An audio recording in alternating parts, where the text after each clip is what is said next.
Hey, welcome or welcome back to the channel. I'm Don, and today's video is going to be all about how to quit your job. Now, I do not make this video lightly.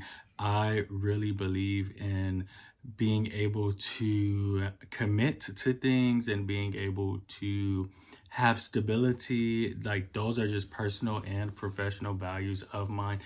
Nonetheless, I do believe it's important to know when it's time to make your exit and to be able to make your exit as professionally and as smoothly as possible. And so that's what a lot of these tips are going to be about today.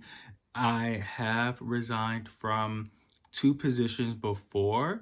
I know that sounds like a lot. My first 2 years, like I was at one place 1 year and another place 2 years. So I wanted to just kind of have this conversation with you all because this was a question that came up. And I made a video about a month ago discussing like things to consider before quitting your job. So if you're watching this video and you have not watched that video, watch that video first and come back. If you know you're quitting your job, you can stay here and just watch this video. To begin, in a perfect world, you will notify your employer before you even quit. You will notify your employer that you are seeking a new position. You will let them know that your time has come to an end and that you want to be able to grow and you want to try something new. You feel as though this is the next professional step for you. This is a great way to be able to kind of enter that job process because for one, it's the courteous thing to do. They can kind of, your employer can begin preparing for your departure and they can begin, and maybe you could even be part of that hiring process and you can maybe train the new person before you leave. Those are all things to kind of take into consideration. You could be part of the hiring process because you know what to look for and you know what it takes to be successful in that role. So I think that could be important. Also think you can problem solve. You and your employer can kind of work together to address any barriers or gaps in your application, and you can identify ways in which you make that up. And so when you have your employer on your side, your employer can really tell you different strengths, different things that they look for, and they can kind of help with the application process. If you have a good employer, you can also ensure them that it's not their fault. If that's indeed the case, I know many of us leave because it is their fault. But if you can assure them that it's not their fault, that you all had a good reason for leaving, then that would be good. If you can't do that, then I would say definitely give them a 2-week notice. Now, a month or two would be best because again, that's giving you more time to prepare. That's going to allow you to wrap things up smoothly, especially if you're working with patients or students, you're working with a direct population. You can give yourself ample amount of time to begin determination and or transfer process. You have the chance to write all of your notes and your discharge notes, all of those things, the final diagnosis, all of those things, and make it a meaningful ending of the therapeutic relationships with your clients, with your patients, because that's important. That's important. How you end their relationship will determine whether or not they return for services. We don't want to abandon our patients or our clients. We don't want it to be sudden. So that is important. We do have an ethical duty to uphold. This also gives you ample amount of time to return all of your things and gather all of your things. I'm pretty sure I left, like with one of my jobs, I left my entire master's degree diploma there.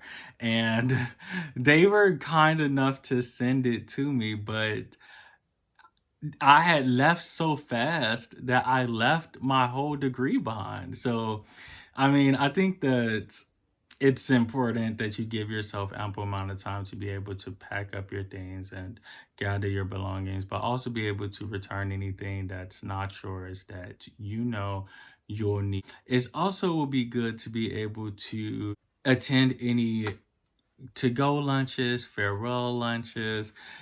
If you work in a good environment, people will want to send you off. People will want to get a card, get you a small gift, have lunch, celebrate a good time that you all had, especially if you made a good impact and you did what you were supposed to do in that job. So once you've done all of that, you definitely want to make sure that you submit a formal letter of resignation that you can provide to your supervisor and or HR. I think that it's important to have that face-to-face conversation first, but afterwards you definitely need to submit a formal letter just to make it official and make sure that everything is going smoothly and make sure that things are in order and that things are really solidified. Be sure to let your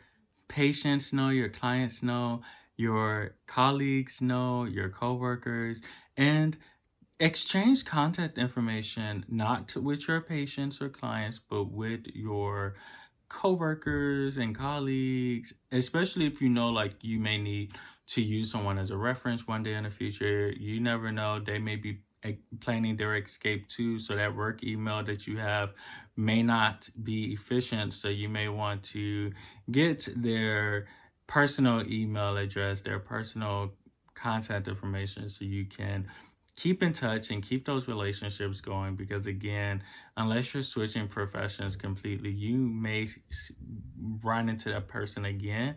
So you don't really want to burn bridges and just cut people off and act like you never met someone unless you absolutely have to. This next one is kind of going back to my values of just kind of having a particular work ethic, and that is making sure that you complete your projects. Now, this may sound strange, but I think that it's really important that you do not leave anything incomplete. I've never left a job unfinished. I've always made sure that all of my projects were finished. If I'm working in a school, I always made sure to leave at the end of the academic year. I never left like in the middle of the year or anything like that.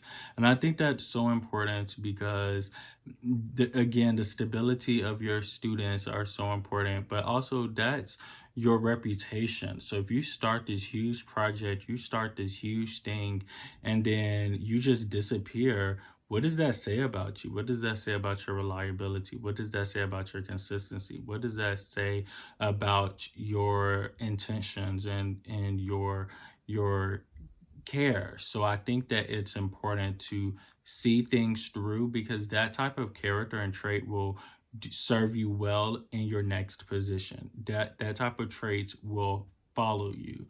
If you quit things, and I'm not saying that quitting is a bad thing. It's not, but I also think that there's something about upholding, keeping your word, fulfilling your duties, even when it's hard, even when it's difficult. There's some things that I'm doing right now I have to finish. I have to make it through the finish line, and then I could talk about it with you all on here. I probably will not be doing it.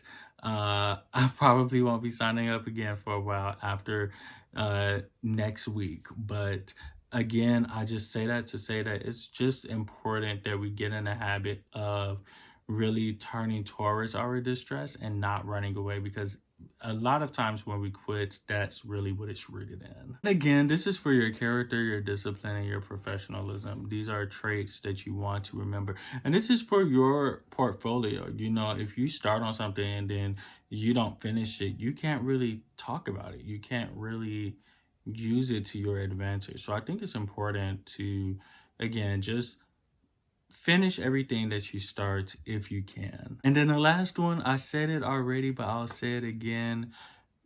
Resolve any conflicts that you may have. Resolve any unresolved issues because you don't want to burn any bridges unless you absolutely have to. I think that there is no reason why you should have an enemy. I do not have enemies. There are people that I know are not for me. There are people that I know I can't trust. There are people that I know I don't mesh well with.